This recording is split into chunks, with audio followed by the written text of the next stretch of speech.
cinquantenaire des JME. Après le diagnostic, le ministre Jean-Luc Assy passe à l'action contre les déchets plastiques. La Côte d'Ivoire a été honorée par son choix d'abriter aux yeux du monde entier la célébration du cinquantenaire de la Journée mondiale de l'environnement, portant sur les solutions contre les déchets plastiques. C'est la preuve du crédit accordé à notre pays face aux multiples actions menées par le ministre Jean-Luc Assy et son département par les institutions internationales comme le Programme des Nations Unies pour l'environnement et la Banque africaine de développement. Dans son adresse aux participants, il a évoqué qu'après le diagnostic, l'heure est à l'action. Le monde entier fait face aujourd'hui à une menace sans cesse grandissante. L'état des lieux des effets néfastes de la pollution plastique a été fait. Il est alarmant. La pollution plastique impacte fortement les océans. Elle contamine la chaîne alimentaire. Elle nuit à la santé humaine. Cette pollution plastique s'aggrave sans cesse à cause de nos modes de production et de consommation. Pour faire face à la pollution plastique, les scientifiques proposent des solutions immédiates et applicables pour la freiner ou l'arrêter définitivement.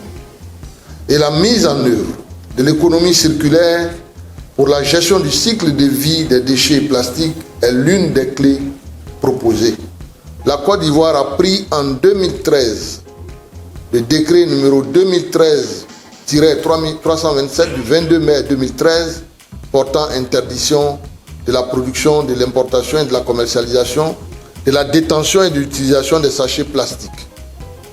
Elle a soutenu les entreprises au passage à des emballages réutilisables et biodégradables. Soyons donc tous sensibilisés au combat contre la pollution plastique. Agissons maintenant et disons tous halte à la pollution plastique. À la suite, il a effectué une visite des stands des opérateurs exerçant leurs activités qui prennent en compte la protection de l'environnement ainsi que le développement durable. Son choix s'est porté sur la première radio ivoirienne 100% développement durable pour donner ses impressions à l'occasion de cette journée mondiale de l'environnement. La lutte contre les déchets plastiques, c'est une lutte que tout le monde doit embrasser. La sensibilisation doit passer par là.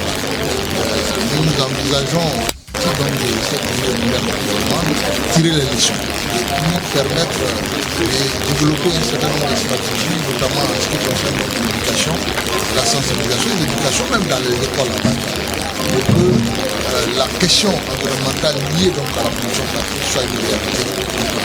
Avec cet engagement du ministre ivoirien de l'Environnement et du Développement durable, on pourrait sonner la fin de la pollution plastique en Côte d'Ivoire par l'adoption des alternatives et solutions que sont la réduction, la réutilisation et le recyclage.